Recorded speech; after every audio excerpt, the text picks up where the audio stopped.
स्वागत है आपका only UPPCS study YouTube channel पर, जहां सिर्फ स्टडी करानी है। आपको कुछ भी इंफॉर्मेशन नहीं देनी है, ना कोई एक्सपेक्टेड कट ऑफ के बारे में, ना नोटिफिकेशन, नथिंग। टारगेट 6 दिसंबर है, सिर्फ उसी पर फोकस रहना है। और उसके संबंध में आपको पता है कि भाई एग्जामिनेशन आपका 6 दिसंबर को होना है, तो तैयारी उसी दिशा में पढ़नी चाहिए। सो यहाँ पर हमारी कोशिश यही है कि पढ़ाई हो, ना कि सिर्फ टाइम पास। सो आइए शुरू करते हैं आज के इस सेशन को। अर्थव्यवस्था में ये बहुत इंपॉर्टेंट टर्म है आपका आर्थिक चक्र, यानी कि जो इकोनॉमिक साइकिल होती है, तेजी, सुस्ती, मंदी, मेल्टडाउन, ये एग्जैक्टली है क्या, कैसे आप इसको देख सकते हो एक एग्जाम्पल के तौर पे कि कैसे कब कौन सा चीज जो है इकोनॉमिक साइकिल के अंदर देखने को मिलता है। तो सबसे पहले एक ये क्रम समझ लो। सबसे पहले आती है तेजी, उसके बाद सुस्ती, उसके बाद मंदी, और उसके बाद सबसे भयानक होता है मेल्टडाउन। उसके बाद फिर धीरे धीरे से सुधार होने लगता है और चीजें जो है वापस पटरी पर आती है, और ये साइकिल फिर से उसी चक्र में घूमने लगती है। चलिए शुरू करते हैं आज के अपने सेशन को। इससे पहले आप लोग चैनल को सब्सक्राइब कर लीजिएगा। डेली बेस पर आपको वीडियो मिलेगा, एक इंडियन हिस्ट्री का और एक इकोनॉमी का। इकोनॉमी वाले पार्ट को ज्यादातर स्टूडेंट्स छोड़ देते हैं, रीजन भी कि उनको समझ नहीं आता कि पढ़ना कैसे, कहाँ से पढ़ें। घटना चक्र की समरी पीडीएफ है, ये सब कुछ कवर्ड है। जितने एमसीक्यू दे रखे हैं उसके डिस्क्रिप्शन और जितने चैप्टर नोट्स हैं सब कुछ, ठीक है। चलो शुरू करते हैं।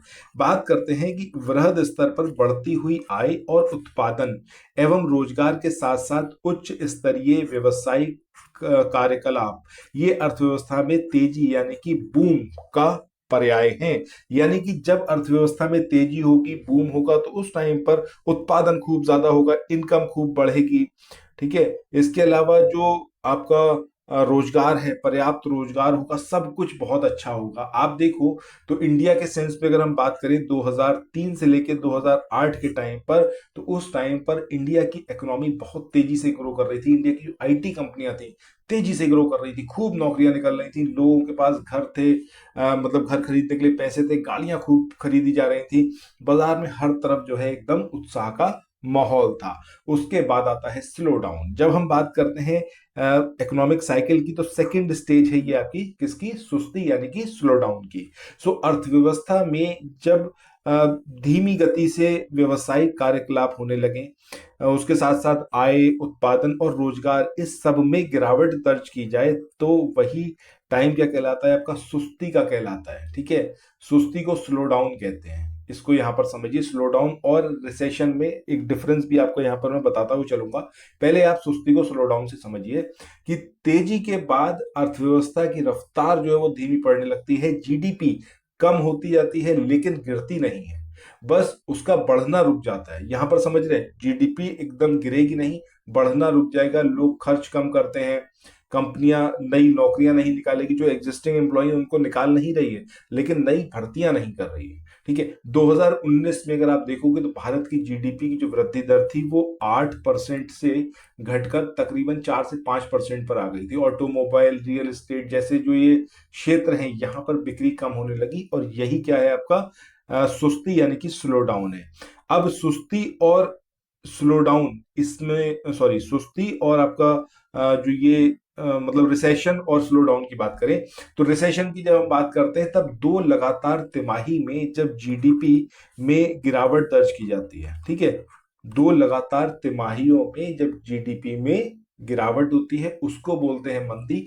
उस ड्यूरेशन में कारखाने बंद होने लगेंगे, बेरोजगारी बढ़ने लगेगी, और बैंक यहां पर काफी सावधानी बरतना स्टार्ट कर देंगे। आप बात करो 2008-9 की, तो 2008-9 में अमेरिका में बहुत लाखों नौकरियां गई, कारों की बिक्रियां रुक गई, बड़ी बड़ी कंपनियां जो थी वो बंद हो गई, ठीक है। और इसका असर हिंदुस्तान पर भी देखने को मिला था। यहां से हमारा जो एक्सपोर्ट था वो लगभग ठप हो गया था, ठीक है।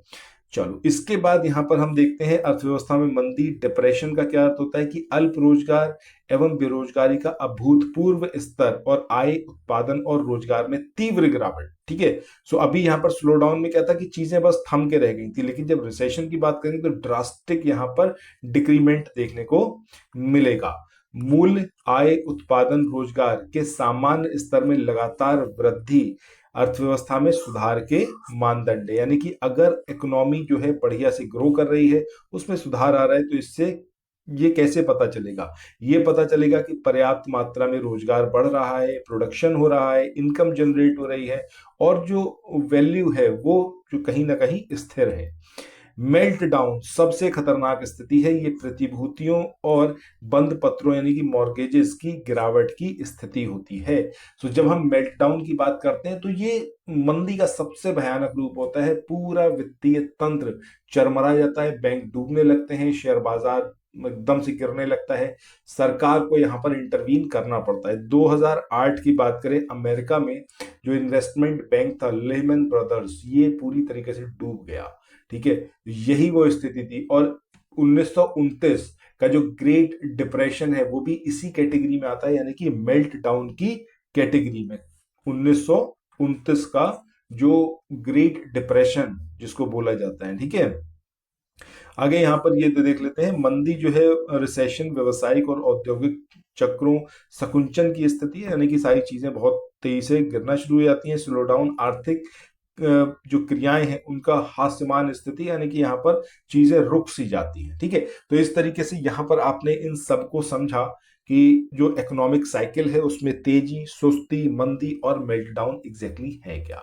चलिए आगे बढ़ते हैं। यहाँ पर अब हम बात करेंगे नई आर्थिक नीति 1991 में जो हिंदुस्तान के द्वारा अपनाई गई सरकार के द्वारा, जो उदारीकरण, निजीकरण और वैश्वीकरण, ठीक है, एलपीजी, लिबरलाइजेशन, प्राइवेटाइजेशन और ग्लोबलाइजेशन पर बेस्ड थी। आइए उसको एक बार यहाँ पर समझते हैं।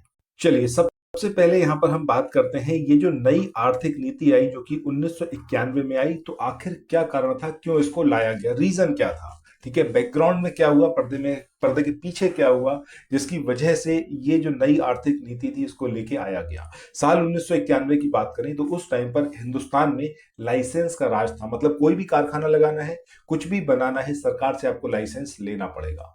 उस टाइम पर सरकारी कंपनियां घाटे में चल रही थी, विदेशी मुद्रा भंडार बहुत कम बचा था, सिर्फ 15 दिन के लिए हम आयात कर सकते थे चीजों के लिए, इतना ही हमारे पास पैसा था। उस टाइम पर हिंदुस्तान को अपना सोना जो था वो गिरवी रखना पड़ा था। उस कंडीशन में जो एक ब्रिलियंट इकोनॉमिस्ट रहे हैं और हमारे देश के प्रधानमंत्री रहे डॉक्टर मनमोहन सिंह, वो एलपीजी सुधार लेके आए और उन्होंने इसको लागू करवाया। अब यहां पर जब हम बात करते हैं उदारीकरण की, ठीक है, तो इसको समझो आपकी दरवाजा खोलने जैसी स्थिति, यानी कि लिबरलाइजेशन जिसको बोलते हैं इंग्लिश में। तो सरकारी नियंत्रण, परमिट, लाइसेंस, ये सब कुछ हटाया गया ताकि व्यापार और उद्योग स्वतंत्र हो सकें। ठीक है, तो यहां पर वही चीज दे रखी है कि भारत द्वारा 1991 में नई आर्थिक नीति जो कि मुख्यतः उदारीकरण, निजीकरण और वैश्वीकरण पर आधारित थी, उसको अपनाए जाने की आलोचना जो है हुई है। बट ये चीज अपनाई गई रीजन में कि उस समय हमारे पास जो पैसा था वो बहुत कम था और हमारे लिए जरूरी था कि हम जो है सरकारी नियंत्रण से कंपनियों को मुक्त करें। विश्व के विकसित देश नई आर्थिक नीति को समग्र और निश्चित समय में न अपनाए जाने के कारण जहां भारत सरकार की आलोचना कर रहे थे, वहीं पर भारत के भीतर भी इसकी आलोचना इस आधार पर हो रही थी कि नई आर्थिक नीति के कारण भारत पूंजीवाद का अंगीकरण कर रहा है, यानी कि हम जो है पूंजीवाद को अडॉप्ट कर रहे हैं और संविधान में उल्लेखित समाजवाद के पक्ष पथ से जो है विचलित हो रहे हैं। इसलिए इसकी आलोचना जो है आदर्शों मतलब इसकी आलोचना की गई थी। ठीक है, अब यहां पर देखें तो जून 1991 में नरसिम्हा सरकार के सत्ता ग्रहण के बाद जो है इस नीति को अपनाया गया और इसका प्रारंभ होता है 24 जुलाई 1991 को। 24 जुलाई 1991 को नई औद्योगिक नीति घोषित हुई और इस नीति में 18 प्रमुख उद्योगों को छोड़कर अन्य सभी उद्योगों को लाइसेंसिंग से मुक्त कर दिया गया। यानी कि यहां पर सरकार के द्वारा यह नीति अपनाई गई कि अगर आपको कोई सपोज बिस्कुट की फैक्ट्री लगानी है तो आप लगा सकते हैं, सरकार से पूछने की आपको जरूरत नहीं है। लेकिन इससे पहले क्या होता था कि बिस्कुट की फैक्ट्री लगाना चाहते हो, सरकार से आपको पूछना पड़ेगा कि कितने बिस्कुट बनाऊं, किस कीमत पर उसको बेच सकता हूं, कितने मजदूर रखने हैं। ये सब कुछ लाइसेंस राज का ही एग्जाम्पल था। लेकिन जैसे ही उदारीकरण को लाया गया, लिबरलाइजेशन को लाया गया, तो आप खुद तय करो, जितना चाहे बनाओ, जिस कीमत पर चाहे बेचो। ठीक है, मतलब एक अपर कैप तो रखा गया, लेकिन ये सारी चीजें आपको डिसाइड करनी थी। ठीक है, अब इससे क्या हुआ कि मुख्य बदलाव क्या है, इंडस्ट्रियल लाइसेंसिंग खत्म हुई, इंपोर्ट एक्सपोर्ट आसान हुआ, बैंकों की ब्याज दरें बाजार पर बेस्ड हो गई, मतलब बाजार आधारित हो गई। ठीक है, सो भारत में अपनाई गई नई आर्थिक नीति के दो क्रियात्मक पहलू थे, एक था स्थिरीकरण और दूसरा था संरचनात्मक समायोजन। स्थिरीकरण अर्थव्यवस्था के मांग के पक्ष के प्रबंधन से संबंधित है, जिसमें मुद्रास्फीति यानी कि जो इन्फ्लेशन है, जो महंगाई है, वो नियंत्रण, उसका नियंत्रण और राजकोषीय समायोजन और जो भुगतान संतुलन है उसके क्षेत्रक उसके अंदर सम्मिलित थे।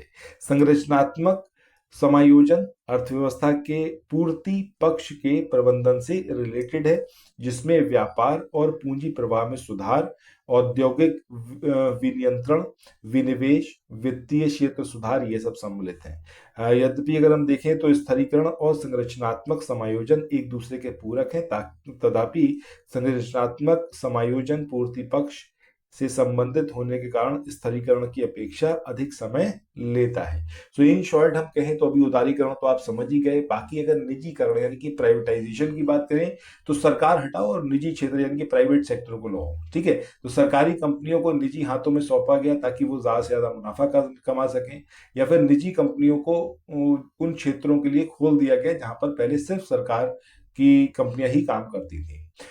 इसके अलावा ग्लोबलाइजेशन या फिर वैश्वीकरण की बात करें तो दुनिया एक बाजार है, ठीक है।